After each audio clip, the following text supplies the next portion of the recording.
সাধারণ গণিত থেকে ওর নবম অধ্যায় ত্রিকোণমিতি সম্পর্কে তোমাদের সঙ্গে শেয়ার করব। তো আজকে দেখো ত্রিকোণমিতি যে শব্দটা, এটা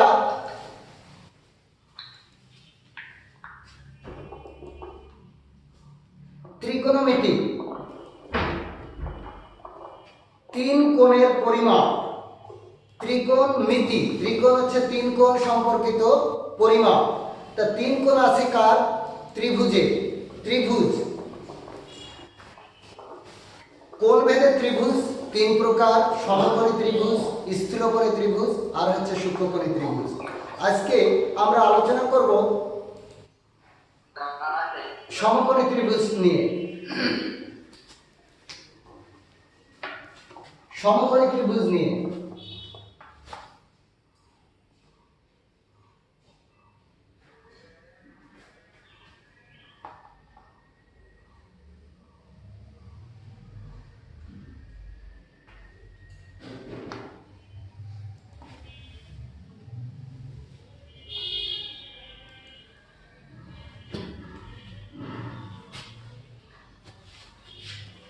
এটা একটা সমকোণী ত্রিভুজ ও এ বি।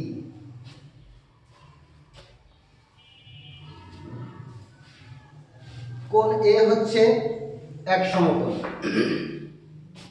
দেখো সমকোণী ত্রিভুজে একটা কোণ সমকোণ আর দুটো কোণ সূক্ষ্মকোণ। আমাদের বুঝতে হবে একটা কোণ সমকোণ আর দুটো কোণ সূক্ষ্মকোণ। এই কোণের প্রেক্ষিতে, এই কোণ নাম কি? এ ও বি। এ ও বি, এই কোণের প্রেক্ষিতে যখন আমরা এই কোণটা সম্পর্কে আলোচনা করব, এই কোণের বিপরীত বাহুকে বলা হবে লম্ব। আর এই কোণ সংলগ্ন অতিভুজ বাদে, সমকোণের বিপরীত বাহুকে অতিভুজ বলে, অতিভুজ বাদে সূক্ষ্মকোণের বিপরীত বাহু হচ্ছে লম্ব আর সূক্ষ্মকোণ সংলগ্ন বাহু হচ্ছে ভূমি। তাহলে সমকোণের বিপরীত বাহুকে বললাম অতিভুজ। আমরা লিখে রাখি অতিভুজ। যে সূক্ষ্মকোণটা নিয়ে আমরা আলোচনা করব তার বিপরীত বাহুকে বলা হয় লম্ব।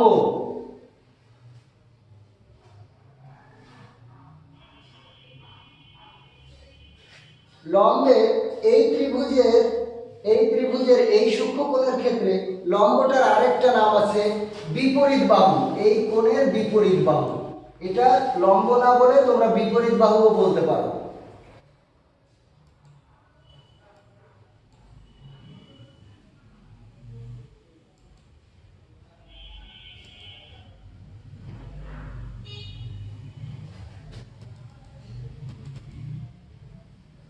বিপরীত বাহু। আর এটাকে ভূমি, এর আরেকটা নাম আছে সন্নিহিত বাহু।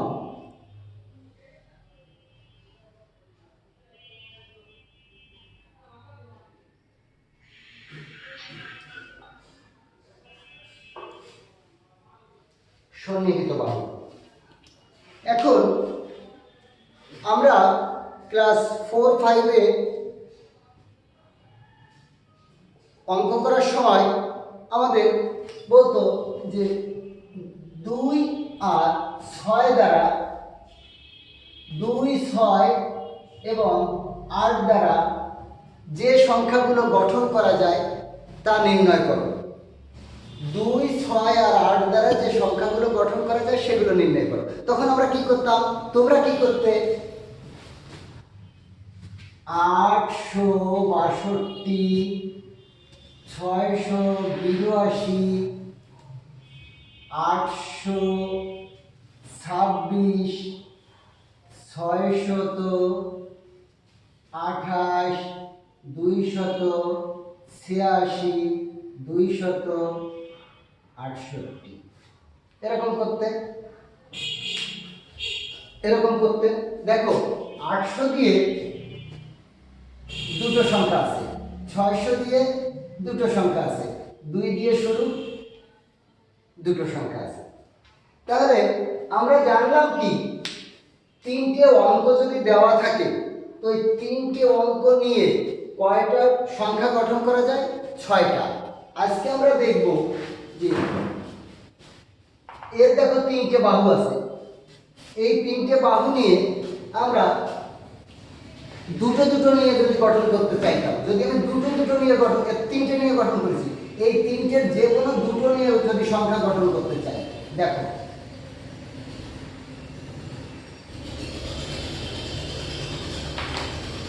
সংখ্যা গঠন করে দেখালাম। এবার এদের অনুপাত গঠন করব। কি করে অনুপাত গঠন করব?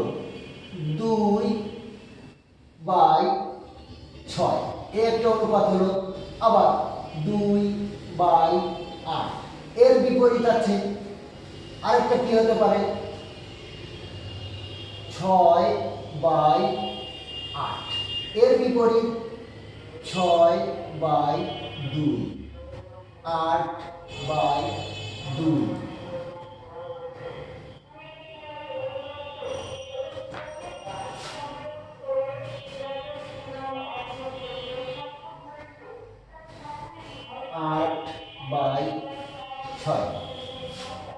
দেখছো,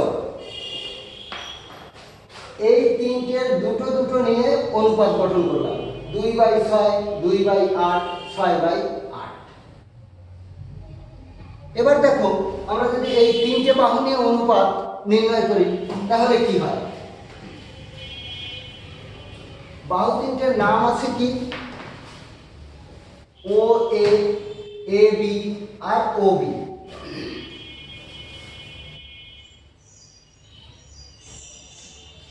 এ বি বাই ও বি,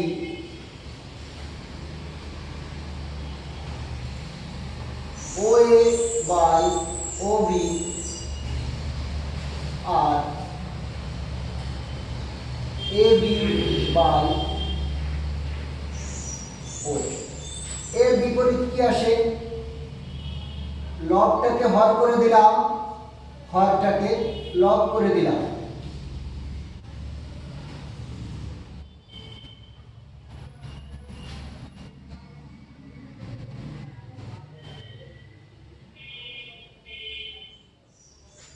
তিনটে অঙ্ক দিয়ে যেমন 6টা অনুপাত নির্ণয় করেছিলাম, এই তিনটে বাহু দিয়েও দেখো এই 6টার বেশি অনুপাত আর নির্ণয় করা যায় না। এই অনুপাতগুলোকে বলা হয় ত্রিকোণমিতিক অনুপাত। এই অনুপাত, এই 6টা অনুপাত ত্রিভুজের বাহুগুলোর যে কোনো দুটো দুটো নিয়ে যে 6টা অনুপাত গঠন করা যায়, ওই 6টা অনুপাতকেই বলা হয় ত্রিকোণমিতিক অনুপাত। তো জানলে তোমরা ত্রিকোণমিতিক অনুপাত কাকে বলে। এবার এর একটা ত্রিকোণমিতিক নাম আছে। আমরা এই কোণ BOA বা কোণ AOB এটিকে ধরে নিই থিটা। থিটা এটা একটা গ্রিক বর্ণমালা। তো আমরা ত্রিকোণমিতিতে alpha, beta, gamma, theta, omega, phi এই সমস্ত অক্ষরগুলো ব্যবহার করে থাকি। এই অক্ষরগুলো মূলত গ্রিকরাই ব্যবহার করত। আর মিশরীয়রা এই ত্রিকোণমিতির ব্যবহার জানতো অনেক অনেক দিন আগে থেকে। তারা ওই পিরামিড তৈরিতে এবং ভূমি পরিমাপের কাজে, তারপরে নদীর প্রস্থ নির্ণয় করতে এই জিনিসগুলো ত্রিকোণমিতি ব্যবহার করত। এখন দেখো, এই 6টি অনুপাতের নাম কি? ত্রিকোণমিতিক নাম খেয়াল করো। Sine theta equal two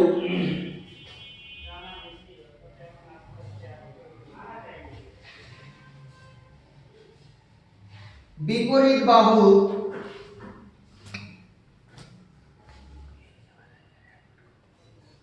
by অতিভুজ।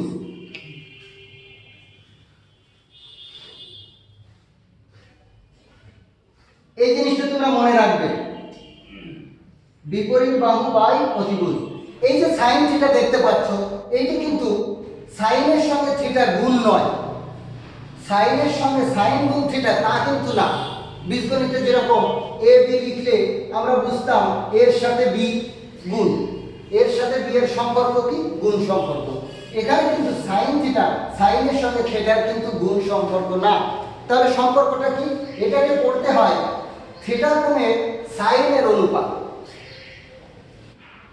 থিটা কোণের সাইন, থিটা কোণের সাইন সংক্ষেপে বলবা থিটা কোণের সাইন। সাইন হচ্ছে ত্রিকোণমিতিক অনুপাত। সেই অনুপাতটা কি? বিপরীত বাহু বাই অতিভুজ। কোন কোণের সাইনের অনুপাত? সাইন কোন কোণের সাইন? কোণ এ ও বি এর সাইন। থিটা কোণের সাইন তোমরা পড়বে কি? সাইন থিটা পড়তে পারো, অথবা থিটা কোণের সাইন ইকুয়াল টু এই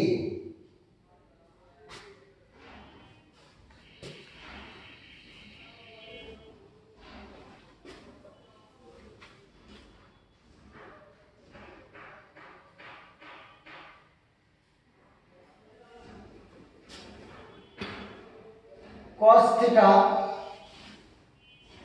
ভূমি তোমরা লেখো সন্নিহিত বাহু,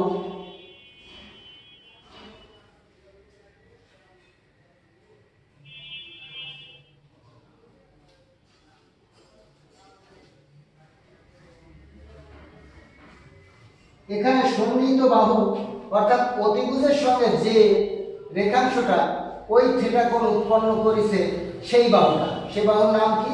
ওএ বাই অতিভুজ ও বি। থিটা কোণের cos, cos theta, tan theta, বিপরীত বাহু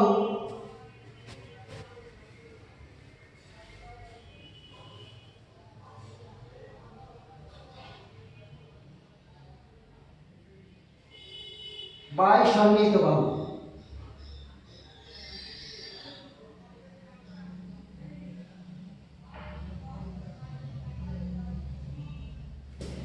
বিপরীত বাহু থিটা কোণের বিপরীত বাহু এবি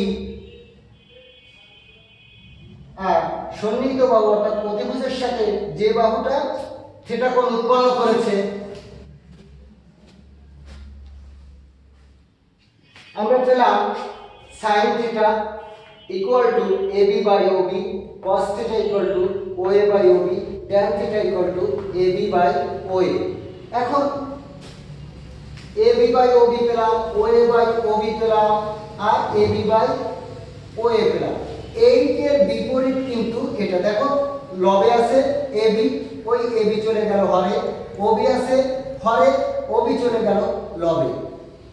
তাহলে এইটার ঠিক বিপরীত আরেকটা অনুপাত আছে, সেই অনুপাতের নাম কি? সেটিকে বলা হয় কোসেক থিটা। এটা কার বিপরীত? সাইন থিটার বিপরীত। সাইন থিটার বিপরীত হচ্ছে কোসেক থিটা। তাহলে সাইন থিটার বিপরীত যদি হয় 1 by sine theta, sine theta যদি হয় এবি বাই ওবি, তাহলে 1 বাই সাইন থিটা হবে। এটাকে উল্টায় দেবো, লবকে হর করে দেবো, হরকে লব করে দেবো। ওবি বাই এবি কোসেকেন্ড, আসল উচ্চারণ হচ্ছে কোসেকেন্ড, আমরা সংক্ষেপে বলি কসেক বা কোসেক। সেকেন্ড এটা কিন্তু সেক থিটা আমরা বলে থাকি। এটা কসের বিপরীত 1 by cos theta, OB by OA. আর এই ট্যান থিটার বিপরীত cotangent, sine cos, tangent, cosec, sec, cosecant, secant, cotangent. ট্যানের বিপরীত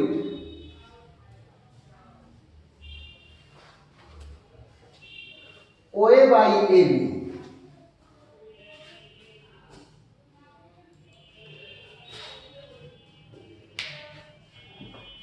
ওএ বাই এবি। এ পর্যায়ে দেখো আমরা ট্যান থিটা থেকে আরেকটা নতুন সিদ্ধান্তে আসতে পারি। সেটি কেমন? ট্যান থিটা ইকুয়াল টু দেখো এ বি বাই ও এ।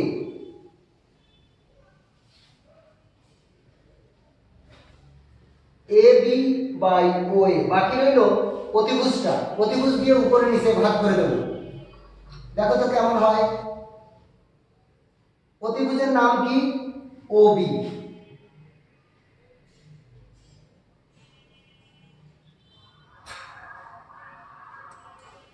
দেখো আমরা এই একটা অনুপাত পাইছি, এই একটা অনুপাত পাইছি। A B by O B, A B by O B, A B by O B হচ্ছে কি sine theta.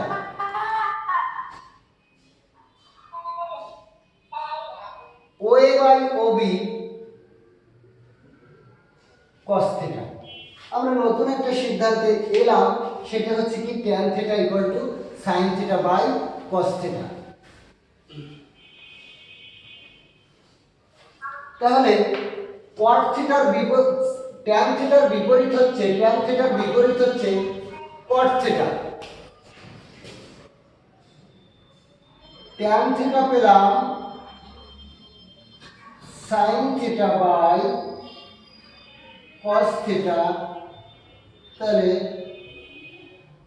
Caught theta equal to 1 by tan theta, উল্টে গেল cos theta by sine theta. এবার আমরা দেখব সাইন থিটা এবং cos থিটার মধ্যে সম্পর্ক কি। সাইন থিটা এবং cos থিটার মধ্যে সম্পর্ক কি?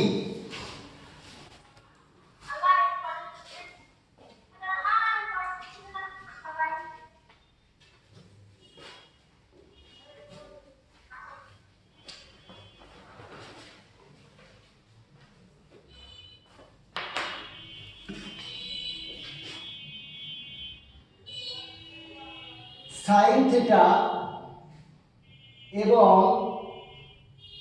cos থিটা এর মধ্যে সম্পর্ক।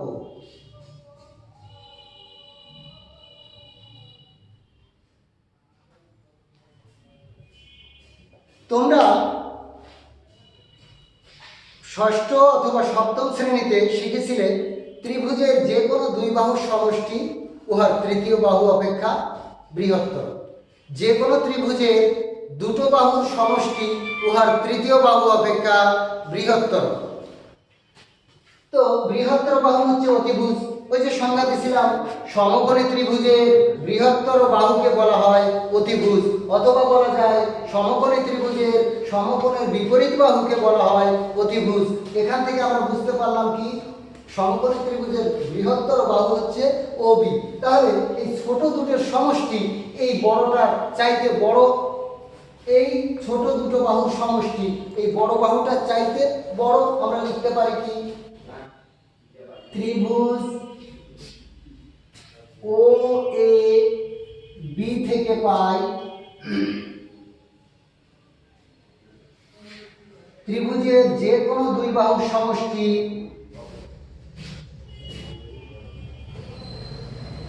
উহার তৃতীয় বাহু অপেক্ষা বড়। যে কোনো দুই বাহুর সমষ্টি উহার তৃতীয় বাহু অপেক্ষা বড়। এবার এই তৃতীয় বাহু দিয়ে সবাইকে ভাগ করে দেব। তাহলে কেমন হবে? কি দাঁড়াবে? A B by O B, O A by O B greater than O B by O B. এখন A B by O B, A B by O B. A B হচ্ছে কি বিপরীত বাহু, ও বি হচ্ছে কি অতিভুজ। A B by O B বিপরীত বাহু বাই অতিভুজ কি লিখেছিলাম? ত্রিকোণমিতিক অনুপাত sin theta. OA by OB, OA সন্নিহিত বাহু বাই প্রতিভুজ cos থিটা। এই দুটো এখানে বসিয়ে দিই। AB by OB equal to sin theta, OA by OB equal to cos theta greater than, OB কে যদি OB দিয়ে ভাগ করা হয় 1, তাহলে আমরা sin থিটা এবং cos থিটার মধ্যে একটা সম্পর্ক পেলাম। আরো অনেক সম্পর্ক আছে, যেমন sin square theta plus cos square theta equal to 1, কিন্তু আমি শুধুমাত্র sin থিটা এবং cos থিটার কোনো পাওয়ার দিলাম না। পাওয়ার না দিয়ে আমি করলাম কি, sin থিটা এবং cos থিটার মধ্যে একটা সম্পর্ক নির্ণয় করলাম। আর একবার দেখো, ত্রিভুজের যে কোনো দুই বাহুর সমষ্টি উহা তৃতীয় বাহু অপেক্ষা বৃহত্তর। লিখলাম আমি দুই বাহুর সমষ্টি তৃতীয় বাহু অপেক্ষা বৃহত্তর। এই তৃতীয় বাহু দিয়ে উভয় পক্ষে ভাগ দিয়ে দিলাম, মানে এই ডান পক্ষে OB দিয়ে সবাইকে ভাগ করে দিলাম। ভাগ করে দিলে আমি তিনটে অনুপাত পেলাম। লাস্টের অনুপাতটা দেখো 1, OB কে OB দিয়ে ভাগ করলে 1 হয়। তো এবার দেখো AB বাই OB, এই যে AB বাই OB চিত্র থেকে আমরা পাচ্ছি AB বাই OB অর্থাৎ বিপরীত বাহু বাই প্রতিভুজ মানে কি sin theta. OA by OB সন্নিহিত বাহু বাই প্রতিভুজ মানে cos থিটা। তাহলে AB বাই OB বসিয়ে দিলাম sin theta plus OA by OB cos theta greater than 1। সবাইকে আমার আন্তরিক শুভেচ্ছা এবং ধন্যবাদ জানিয়ে আজকের অনুষ্ঠান এখানে শেষ করছি। সবাই ভালো থাকো, সুস্থ থাকো।